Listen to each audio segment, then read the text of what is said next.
Welcome back to another video. Today we are talking about 13 Instagram design tips for non-designers. Yes, I am not a designer. I've just figured out graphic design to a level that works, that gets people's attention, that gets enough engagement, and it's something that I can consistently do. But I am someone who's very left-brained. I'm way better at marketing and the other aspects of business, but graphic design is just something you got to learn.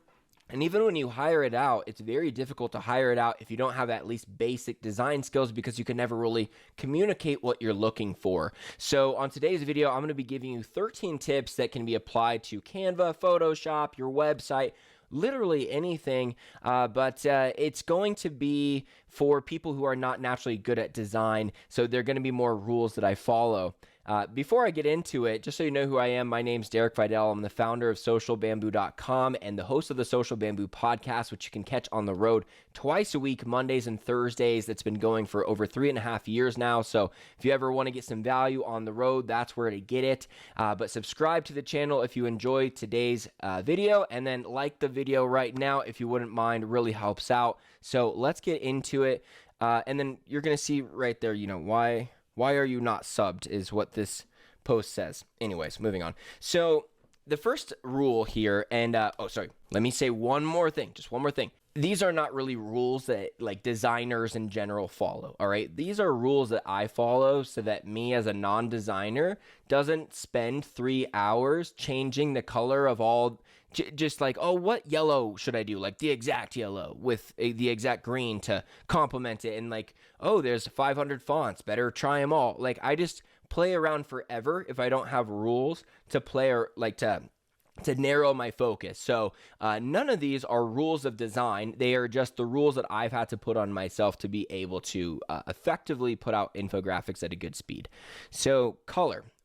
Picking 2 colors and then either white or black is a simple way to go about it. So this should say white or black text, all right? I only ever do white or black text. There's going to be one exception that I'll talk about later, but other than that, I only ever do white or black text. And then there's a max of 2 colors that I do in my infographic. So whether you're doing carousels or single image posts, then I just try to stick to 2 colors. And for a website, you can also stick to that. There's just more room to play around with colors because you have so much more space on a website with using the whole thing. But just generally with this amount of room for a graphic design, then I just choose 2 colors, and one of them is going to be darker, one of them is going to be lighter. And if the text is going to be on the lighter color, it's black. No ands, ifs, or buts. I'm not going to ever put white text on yellow or black text on green. I just do the inverse, unless it would be like a really light green, of course. So those are just my simple rules with color. Then with fonts, I just choose 2. So you just choose 2, but also know if you want to change your font along the way, if you get really sick of it after you make a bunch of Instagram posts, totally fine to change. If you're not a designer, then you might have chosen a font that you actually don't like later. It's just kind of hard to really visualize if you like it. But with the headline font, just do that for all the titles. And then the body font, you're going to want to choose one that has a lot of different variations of it though. So I bold, I italicize it, I underline it. I will do, I use Cooper Hewitt for my body font. So I'll do Cooper Hewitt thin, Cooper Hewitt heavy, and there's a lot of variations of it, but look for a font that you can at minimum bold. There's some of them that you can't even bold, but try to find some font that has a lot of different play with it. Otherwise, if you just stick to 2 fonts, there's a lot less decisions to make right there. Alignment. So with center alignment, which everyone loves to do, and it does look really great, I just have a rule of doing 3 or less lines. And the reason is because with center alignment, the starting and end point of each line is always going to be different. And if this is just like 5 to 7 lines of text and it's all center alignment, it is just too much moving around for the eye to do. It also just looks weird at that point. There's definitely a point where it just obviously looks weird, but there is just such a thing as it takes too much energy to consume your post. So in this case, I just have a rule. I use left alignment if it's 4 or more lines is what it should say there. And then I don't use right alignment at all. So 3 or less lines center, 4 or more left, and then no right alignment. Just it takes too long for me to mess with just to find out left alignment is going to look better. The fourth one is to not overlap elements, really. So this is very common when people choose a background. They'll usually choose a very busy background. And as you can see in this example on the bottom, like you can't read that text. And a lot of times as designers, if you mess around with that for like an hour, you can read it. And that's why you don't see it anymore. You've been messing around with it forever. You're like, you know what, not over a background. Okay, I can read that. Yeah, like you eventually convince yourself that you can read it. But the fast-moving Instagram traffic does not want to spend the extra millisecond to process what your post is about. It really does matter. So just if you're going to put text over an image, make sure the background is not super busy behind it, and just don't overlap elements at all. And in fact, give them a little bit of cushion. In this one at the top where it says use text in blank space, you can see that there's a decent amount of cushion away from that guy's arm. If it was right next to it, it would look weird. Okay, so it's about blank space and then a little bit of padding around it as well. The fifth one is to use templates. And you can only do this with so many different styles of posts, especially because nowadays you're really not going to do a ton of single image posts and carousels. You really should be doing a bunch of reels. But if you're going to make ads or you're still doing educational style posts, just having some kind of template. I mean, you can do templates with reels too. They're not going to be this same type of template as I have on the screen here.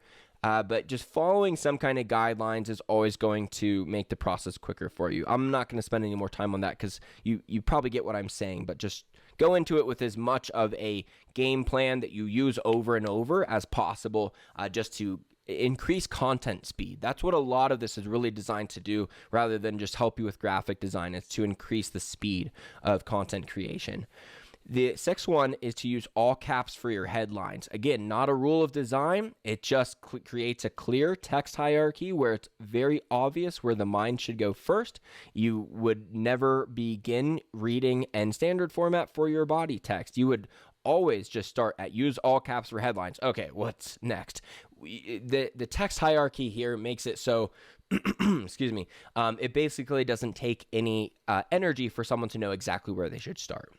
The seventh one is to use boxes behind text. And I'm going to just show you real quick, like on my YouTube, this is really how I was able to get a lot of my thumbnails to start trending. You can see some of these examples here. When I don't have these rectangles behind the text, it's just too busy. In this case, like I have a black background, so it probably looks better, but it still looks so much better with these boxes behind it. And it's just so simple. And I've just used it over and over. I almost should use it right here too, because like you can see, like this is a prime example of not using the boxes and also overlapping elements. My bad. See, I'm breaking a rule right here. That's why it doesn't look good, and that's why this video is not doing well. I need to go back and fix that one because I'm overlapping the text over another element. So it's just better like this one where the arrow is not touching the text. None of it is touching. And, this Instagram sign's not over the corner of that white box. This package, oh God. So yeah, the package is over the rectangle, I will admit. But that is to do the previous design tip that I told you, which was creating layers to create like a 3D element to it. Oh, that was actually in the podcast version. I haven't said that in the YouTube version yet, but creating like just a 3D effect to your images where you're layering them can also look good. So yeah. You get it. Like these are not rules. These are guidelines. Eighth one. Let's maximize this. Eighth one, put an empty frame around the second word. So here's just an obvious example. I don't need to talk about this. This is just a very simple trick that usually looks pretty good. Number 9, when you end paragraphs, don't let there be one word on the last line by itself. So you can see that just compared to the one below it, it doesn't look nearly as good. So sometimes this will be even you changing the wording just so that you can accommodate to this. But this is just a design rule I live by because it just drops off way too hard when it goes down to just one word on that last line. Number 10, match font colors with words that embody that color. Can you imagine someone saying organic marketing and making the word organic blue? Just, it looks so weird. And then over here, organic marketing, like it would look weird if organic was white even. Like it has to be green. Okay, so if you say like something's on sale, like it should be green or maybe red. I don't really like using red for like positive things. And then if you're going to say the word, this crypto coin is crashing, then that text should be red. So this is the one rule that I was telling you about before. I always use white or black font, and unless that word has a color tied to it, then I always match that word with its respective color. Number 11, use an outline around products or yourself. This is especially true on thumbnails. And one that I do in Canva too is just the same exact steps, shadow and then glow. And then if you don't choose any other options, if you were just to click glow and then be done, it would create a black background, like shadow behind you. Even just that shadow is awesome because it makes you pop off the screen. And like I was mentioning, whenever you have a 3D element, some kind of popping off the screen, that is always going to really just help stop the scroll in the simplest way to just say, all right, I need to get more people to stop on this post, create just more popping features, some shadow. Putting around products is great. Putting it around you, just something to mess with. Number 12, choose color combos with this tool. So you can see the website here. This is just a color opposite finder. So if you're ever struggling to find a green that would go great with the red, then you can use this to at least find what's on the exact opposite of that, the Pantone color wheel. Like what's the exact opposite of this red, so that I can do that. And sometimes you'll use slightly off versions, like you won't use this as like, very strict. You can mess around, but it can give you some great ideas or like a good starting point. And then you can do a lot of different variations apart from just finding the exact opposite of the color. It has like different, like the tritonal colors and stuff like that. So you can find some really complementary colors. And then number 13, black/white design can look harsh. This is actually not a black background. It's 1 2 1 2 1 2. Using a slightly off black with white FFFFFF or a slightly off white on black makes it easier on the eyes to read. So maybe you can now more clearly see what I got going on here. This is not a pitch black background.